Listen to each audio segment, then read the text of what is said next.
From the KATC Weather Lab, here's Bradley's forecast.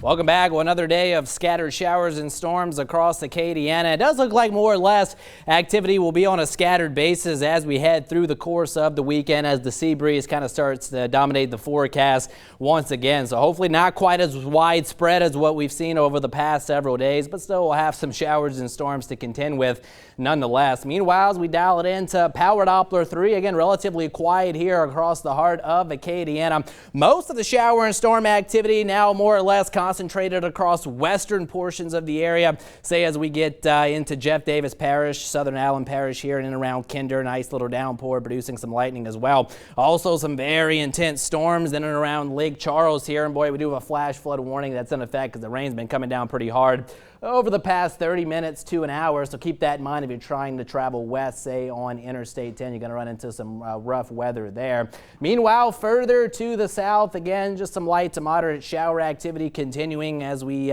get into portions of Cameron Parish just to the west of the Grand Lake area. And still tracking some light to moderate shower activity here further to the east, or to the southeast rather, as we get into St. Mary Parish and around Morgan City. Of course, here's Highway 90 up towards Stevensville as well. So that is more or less on a weakening trend and should continue to do so over the next several minutes. Meanwhile, further to the north, activity over into St. Landry Parish starting to weaken. It was coming down pretty hard in the Eunice area about an hour or so ago. Very slow moving storms, but again, those have since weakened. Still some storm activity just to the south of Basile, north of Iota here in Acadia Parish, and still tracking more activity as we get into Allen Parish as well. So again, still the risk of a few storms this evening, but once we lose the heating of the day, bulk of this is going to start to dissipate. Most of the night relatively quiet, but wouldn't be surprised if we see at least a few thunder showers redeveloping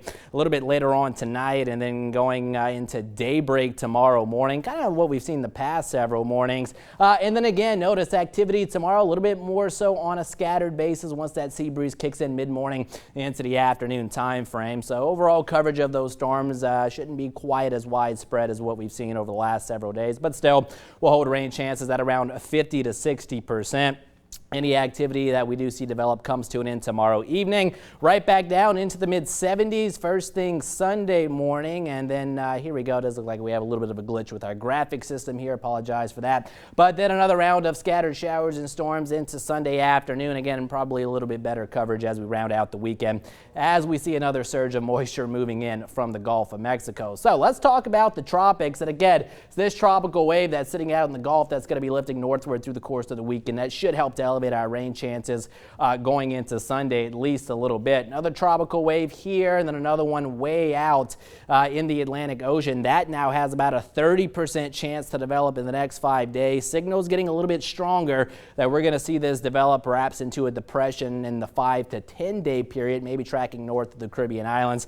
But then thereafter, a little bit too early to tell where it would end up. Still plenty of time to watch that. Meanwhile, the tropical feature that's in the Caribbean, a little bit closer to home, very poorly organized as it's been battling unfavorable wind shear, plenty of dry air as well. So it's not likely to develop in the next 2 days. Maybe as it gets in the northwestern Caribbean, conditions may become a little bit more favorable. So we'll keep an eye on it, but models giving us mixed signals. GFS tries to develop a stronger system in the southern Gulf. Euro saying not so fast. So here we go. A few storms out there this evening, but we'll start to come to an end as the evening wears on. Mid-70s for the overnight low. And then here we go, kicking off the weekend tomorrow, upper 80s to near 90 degrees into the afternoon with scattering of showers and storms. Rain chances at 50 to 60%. And here we go, up to 70% on Sunday. Wet pattern continues as we head well into next week. That's going to do it for weather for now. We're going to have more news coming up.